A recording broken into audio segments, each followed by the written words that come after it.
Қайырлы күн, құрметті оқырмандар. Қазына кезет каналына қош келдіңіздер. Біз бүгін Бекболат атты жас жігіттің өзінің сүйген қызы Қараюға үйленуі туралы қызықты ертегіні тыңдайтын боламыз. Ендеше құлақ түрейік. Ертеде бір кедей болыпты. Оның 4 баласы бар екен. Кішісінің аты Бекболат. Бір күні ол кедей тілімді алмайсың деп Бекболатты үйден қуып жібереді. Бекболат қаңғырып келе жатып, көлдің жиегіндегі жалғыз үйге сәлем беріп кіріп келсе, бір шал мен кемпір отыр екен. Олар жөн сұраса келе, Бекболат: әке-шешем жоқ, қаңғырып жүрген жетім баламын. Баласы жоққа бала болар едім, дейді. Бұған шал мен кемпір қуанып, Бекболатты бала қылады да, азын-аулақ малы бар екен, соны баққызып қояды. Шал өзі қармақ салады екен. Біраз күннен кейін Бекболат атасынан рұқсат алып, қармақ салатын болады да, шал қой бағады. Күндерде бір күн Бекболаттың қармағына бір үлкен балық түседі. Оны Бекболат жалғыз өзі алмай, әке-шешесі келіп үшеуінің де әлі жетпей, ақырында шал: балам, сен қармағыңды мықтап ұстап тұр. Кемпір, сен үйге барып қазаныңды даярла. Мен мынау ауылдың жігіттерін шақырып келейін, деп көрші ауылға кеткен кезде, әл бермей жатқан балық судан шыға келіп Бекболатқа: сен мені босат, қысылған жерде бір көмек көрсетермін, дейді. Сен су астына кетесің, мен жерде жүрем. Қалай көмек көрсетесің, дейді Бекболат. Сонда балық тұрып: менің бір қабыршағымды жұлып алып қал. Керек уақытында соны тұтатсаң, саған өзім келемін, дейді. Бекболат ойланып тұрады да, балықтың бір қабыршағын жұлып алып, өзін қоя береді. Сол уақытта қараса, әкесі көп жұртты жинап алып келеді екен. Мұны көріп Бекболат қармағын суға тастап жібереді де, әкесіне келіп: балық қайда деген кезде, балығы құрсын, өзімді қармақпен бірге суға алып кете жаздады, дейді. Сол жерде шал ашуланып: қаңғырған ит, біреуге сатып жібердің ғой, деп Бекболатты ұрып-соғып қуып жібереді. Соры қайнап, ел кезіп келе жатқанда, бір жез шудалы боз тайлақты бір қасқыр қуып келеді екен. Қасқырдан қорыққан тайлақ Бекболатқа келіп: мына қасқырдан құтқара көр, қысылған жерде мен де саған бір жәрдем көрсетермін, дейді. Сонда Бекболат: сен өзің кетіп бара жатырсың, қайтып маған жәрдем көрсетесің, дейді. Жез шудалы боз тайлақ: менің шудамнан бір тал жұлып алып қал, қысылған жерде тұтасасын, мен жетіп келемін, дейді.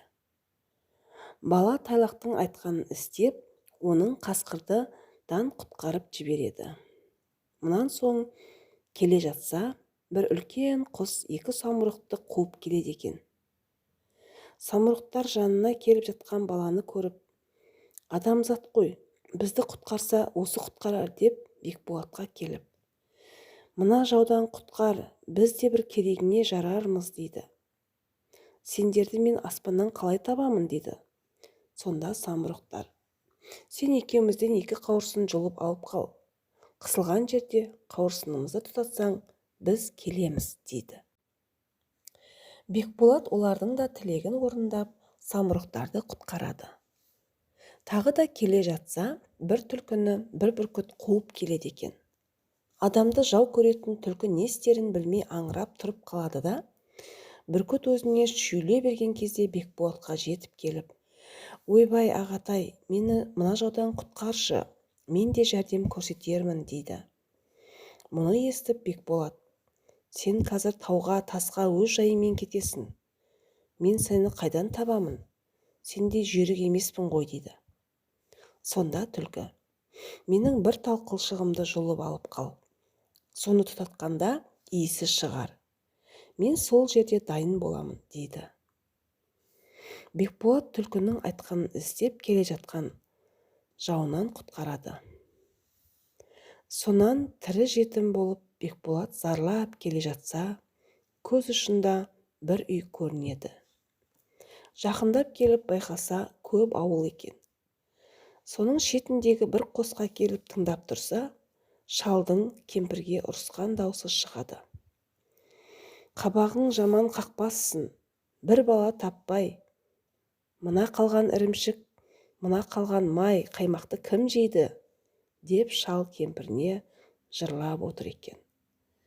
Сол кезде Бекболат сәлем беріп кіріп келеді. Балам, жоғары шық, дейді шал, жөн сұрайды. Бекболат: әке шешем өліп, қаңғырып жүрген сорлымын, дейді.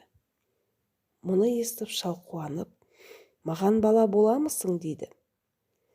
Бекболат: құп, деп шалға бала болады. Шалдың азын-аулақ малын бағып, кешке шал мен кемпірдің қасында алданыш болып жүреді. Сол елдің Ақбұзау деген ханы бар екен. Күндерде бір күн ханның Қараю деген сұлу қызы қалың малсыз күйеуге тиеді деген хабар шығады. Мұның қалай екенін түсіне алмай Бекболат сол елдің жігіттерінен анықтап сұраса, ол былай екен.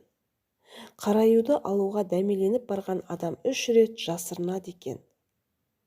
Сол уақытта Қараю ол адамды таба алмаса, соған тимек екен.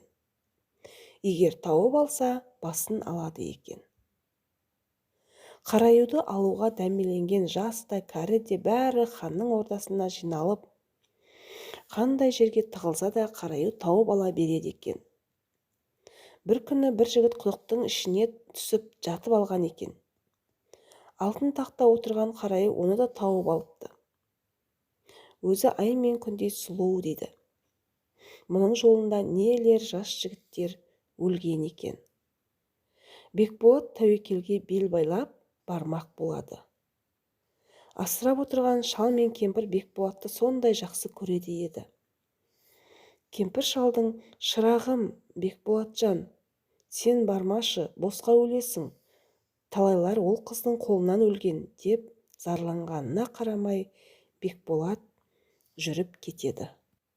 Құрметті оқырмандар, Бекболат жігіт туралы ертегінің 1 бөлімі осымен тәмамдалды. Келесі бөлімін көру үшін қоңырауды басып қойыңыздар. Сау сәлеметте болыңыздар.